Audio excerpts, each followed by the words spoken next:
On the 14th of August, Andrew Ng published a diagram, 4 boxes, and a claim about what the job market is buying. Those 4 boxes are what over 10,000 real job ads are hiring for in AI engineering. Prompt engineering is not among them. Box 1, building and deploying AI applications. Box 2, software engineering fundamentals. Box 3, using coding agents. Box 4, and this is the strange one, shaping the build. Shaping the build is the odd one out. The other 3 you can go and study tonight. This one Andrew Ng ranks with them anyway.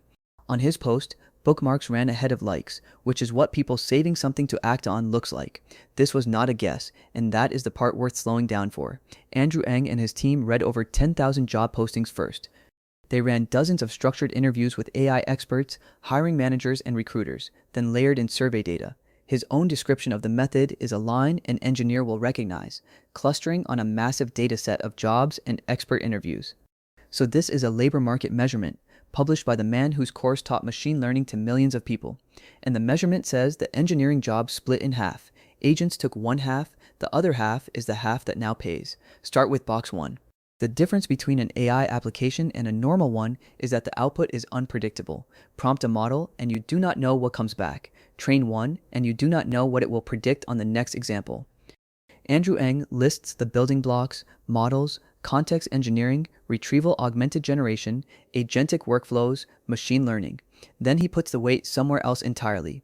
Statistical technique to measure, steer, and govern the system so it behaves predictably. His words for the core of it are disciplined evals and error analysis loops. Anthropic published what that looks like in January. Start with 20 to 50 tasks pulled from real failures, not hundreds. You measure pass at 1, then pass to the K.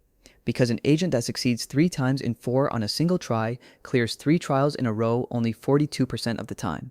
The second box is software engineering fundamentals, and on the map it sits above coding agents. The reason Andrew Ng gives is narrow and useful. Fundamentals are what let you see that a trade-off exists at all. Cost against scalability, reliability against speed, security and privacy layered over both. His example is pointed.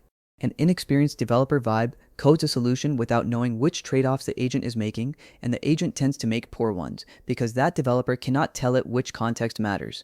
Fundamentals are how you steer, in the precise language of software engineering. That ranking is Andrew Ng answering a question the internet keeps shouting. Is software engineering dying? 2 days after the map went up, somebody put the blunt version of it to Hacker News. The thread, do you know of any company that went back to handwritten code? 101 points, 118 comments, and a careful framing. Not whether AI is good, only whether anyone has walked it back. One reply named Ford, Commonwealth Bank of Australia, and IBM underneath it. 3 separate people took that apart. Those firms rehired staff after AI layoffs, and Ford's returning engineers were rebuilding the data pipelines that feed its own AI training. They cut people early. Nothing in the thread showed they banned the tools. What the thread did produce was a picture of scoped use. One founder allows AI for review and not for writing. The work is deep, full understanding of the code matters more than speed, and a client catching a whiff of generated code would end the deal. A second commenter, who adopted every wave from Tab 9 to Copilot to Claude Code, still writes the interesting code by hand. His reason is the sharpest line in the thread. Deriving the code and building the mental model is about 90% of the work, and the code itself is the other 10. A reply from outside software entirely. A doctor moved back from AI scribes to typing her own notes, and several colleagues did the same, because checking the output and turning verbose prose into a usable note ate the time saved. That is the verification tax, and it shows up in code review too. The market numbers tell the same story. Indeed's hiring lab in July. Software development postings are still 27.5% below their pre-pandemic level. Call that the doomer half of the chart. It is real, and it is the half that gets quoted. The same report holds the other half. Those postings are up almost 15% since Claude Code launched, while postings across the whole economy fell 7%. And of the rise over the last year, 71% is senior roles, 37% is jobs with AI in the title.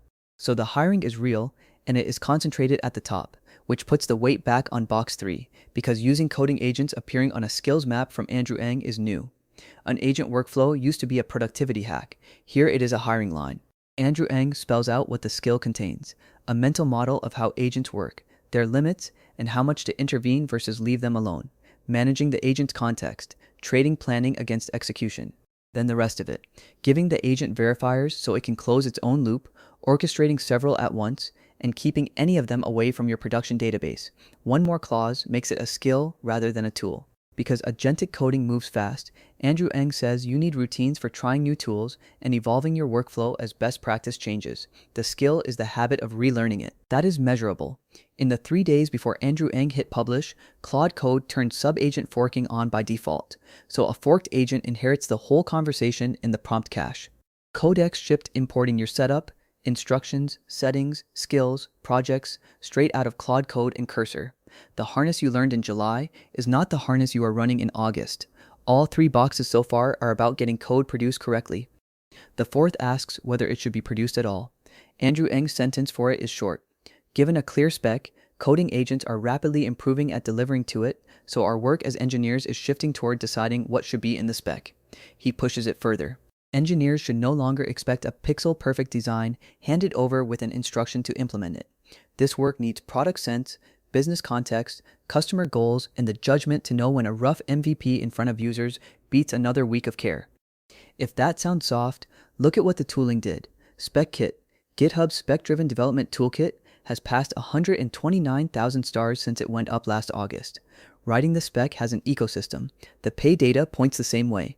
PwC read more than 1 billion job ads across 27 countries. Wages for AI skills carry a 62% premium, up from 57% a year earlier. And jobs asking for AI skills grew 69%, while the whole market grew 9%. Then the number that explains box 4. Entry-level roles most exposed to AI are 7 times more likely to require traditionally senior, human-intensive skills, leadership, creativity, dealing with people face-to-face. The workforce lead at PwC, Pete Brown, named the mechanism. AI is removing some of the routine work that once acted as an apprenticeship, while increasing demand for judgment, leadership, and adaptability much earlier in careers, which is why that founder on Hacker News is the whole map in one anecdote. His problem was not the AI writing bad code, it was feature bloat, and developers he could not slow down. The coding went fine, the shaping did not. So, the verdict. The market did not stop hiring engineers. It changed which half of the job it pays for, and that half is judgment. Andrew Ng put 2 judgment skills in the top 4. Indeed says 71% of the software hiring rebound is senior. PwC says exposed entry-level work demands senior skills 7 times as often. That holds for most of you, and not for all. For maybe one shop in 20. Deep systems work, a domain where the mental model is the product. Hand authoring still wins, and box 2 on that same map is their argument. And the idea worth arguing with is not Andrew Ng, and not the people on that thread. It is the reflex that sold prompting as the skill of the decade while the market was paying for something else entirely. Which leaves the question the map does not answer. If shaping the build decides your next 5 years, how do you practice something with no course to take and no ticket to close? Andrew Ng says he has more to say and will keep updating the map. His next letters are where that answer has to live.